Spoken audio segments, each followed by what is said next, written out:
We're on. Hey, Mr. Jason, how you doing? Hello, Mr. Craig. Great. How are you doing? I'm doing very well, and I'm super excited about this episode. How about you? Good. It's the walk of shame. 5 hiring fails every PNC agent should avoid doing. Ooh.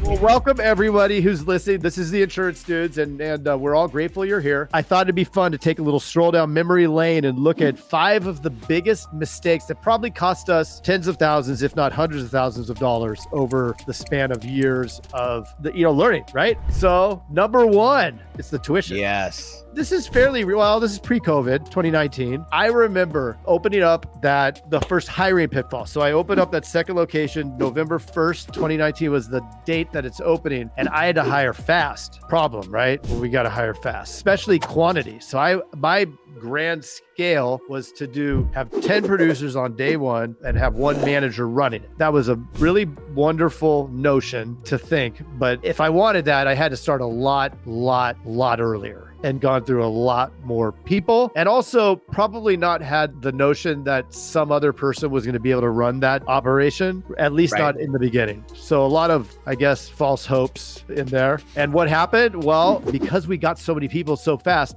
first the manager quit, and then almost all of them left. We got down to 2, and then basically had to do rehiring over the next couple months there. But It felt terrible, man. I was so frustrated. It was almost like desperation because you missed that window and you're in trouble. Yeah.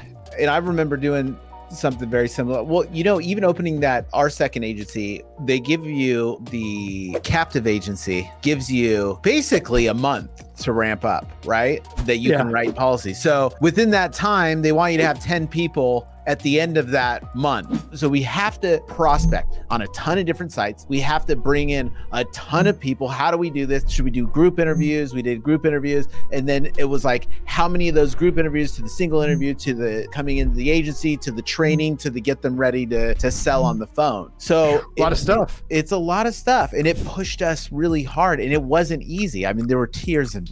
But on a normal basis, this shouldn't be something that should be done. I mean, you should not rush the process. I remember when I first started, and there's a few times that we needed an agent, but we waited until the previous agent was expiring. She wasn't the right person, and she was causing just so much turmoil in the office because we didn't have somebody lined up ready to go. And then it's like, oh, should I get somebody to go? And then by the time when she left, then it's like this rush to get somebody else in. And it's like, we could have made this pretty easy that, start the hiring process early. You don't need to rush the process. You don't need to rush the process until you need to rush the process. And you don't want to get to that place where you need to rush the process. So that's 1 out of 5. What's number 2? That takes us right into ignoring the cultural fit. Oof. So many times, there's so much ego involved in this, and having to be right, right? So I remember interviewing one guy, there's a bunch of them, but I can remember one in particular. Everybody said, do not bring him on. He is going to be problems. They said it, but guess who's always right? Well, I said, they don't know what they're talking about. They don't understand the mechanics of this business. They don't write enough. They're just afraid. But, I made up every excuse why they weren't right and I was right. What did he have that you saw, that you thought? Well, he was on the top of all the charts of the producers in the area. So I got blinded by results. But what's interesting is they were right. And I think it's probably all fixed now, but there were a good 2 or 3 years where there were issues. Could he write 100 items? Sure. Were they 100 great items? Nah. Were they 50? Maybe. I think this is ignoring the cultural fit. An easy way to avoid this, and I didn't do this for so long, is to have core values, to have a list of core values that you evaluate each person against so that it's clear if you do not agree with this 100%, if this is not you, this is not the right job for you. That's number 2. Number 3, overvaluing experience. So there's a few things here. I used to do this a lot where we would only hire for licensed who had experience with our carrier. Talk about limiting your pool. Terrible. And they weren't great at what they did? No, it's so interesting. We'd get these people from another agency and you'd think they'd be awesome, but alas, they were not. Why? If they were so great, then they probably would still be at the other agency. Yeah. And so it's important to not let insurance experience or especially carrier experience or having a license be limiting factors, because what you do is you cut down that candidate candidate pool and you really prevent the opportunities that you need. And there are so many good people that we've brought on that have come from other places. And it's that age-old thing. Whatever's easy at the beginning is hard at the end, and whatever's hard at the beginning is easy at the end. And if you bring somebody on with bad habits from another agency, it might be easy in the front, in the beginning, because they know the systems, they know you could just put them there. But then you realize that they have years of experience of how to do things somebody else's way, which usually is not the most efficient or the most profitable or the most ethical.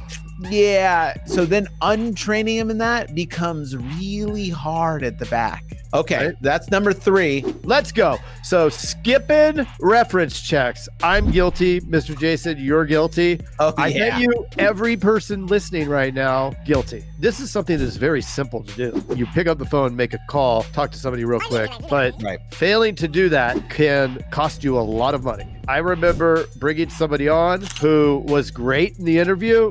I thought was phenomenal. She was a manager somewhere else, not in insurance, but I didn't check her background. Well, came to find out when she got through licensing, no problem. And licensing didn't tell me that she had a felony for racketeering. I don't know how she ended up getting the license approved. I don't understand. She worked through it herself. Yeah, she was falling asleep at the desk. It was very interesting. So that didn't work out. And so just making that phone call would have prevented all of that. Or running a background check. You know, you could, there's plenty of companies do that. And that's very inexpensive. But make sure that you follow your state's guidelines with that. And skipping reference checks. Yes, it's a good practice. Just ask some different questions too. Do you think that they would be good in this role? What do you think they would struggle with this role that they're being put into? It's the 5 mistakes. Maybe some of that'll come up next episode. Ooh. All right. Well, there's one more, Craig. There is. You can go ahead. You want to take a stab at it? Yes. This is a big one. I was really guilty of this at the beginning, and it's neglecting onboarding. So I learned this the hard way because as I was hiring these people, as I needed them at the beginning of my career, I was noticing that we wouldn't really onboard them. We'd sit them down and and expect too little of them so that by the time you're a couple months in and they haven't really done anything, you're like, dude, you got to do something. And then it's like, wait a minute, I thought that this job was just chilling. But the lack of onboarding led to the wrong expectations, which usually led to them not working out. Yeah. I think one of the biggest failures that I saw was not being empathetic to an employee, not understanding the need of somebody if you're going to hold them to a high level of accountability. You can't have them come in and have it be loosey-goosey unless their personality type is somebody who would be an agent, right? Somebody like us, an owner. So most people aren't in that category. Most people are good at working for you because they're an employee, at least at this point in their life. So we have to create the structure. If that structure's not there, they think it's just whatever, it's, hey, do whatever you want here. Lots of fun. I know, one of the things that I think it's hard for some of even my team and stuff, it is to realize is that when you're bringing somebody in, it's like, oh, I don't want to overwhelm them, right? I hear a lot of that, or I don't want, but it's very unempathetic to let them know what the expectations are. If somebody has clear expectations, hey, this many phone calls, this many times I want you to do this, and you have a very clear outline. And the reason why I want you to do all this is it gives them a very clear path. And it's actually very empathetic to give them a clear expectation of what they need to do to be successful. Because when somebody comes into your team, they want to be successful. They don't want to not be successful. They won't get the results. They won't expect much from themselves. And the next thing you know, you're going to want to fire them. Yeah. And you're That's frustrated. Our fault. And you're frustrated. Yeah. And if you haven't done the work, then you're probably going to blame them. Yep. Yeah. So tease it, Craig. Oh, I will tease it. You ready for this little tickle? The next episode will have the 5 solutions that are going to make your hiring game super strong, like this bicep. So don't miss it. That's it. Subscribe. We'll see you back. See ya. Go to the YouTubes if you haven't.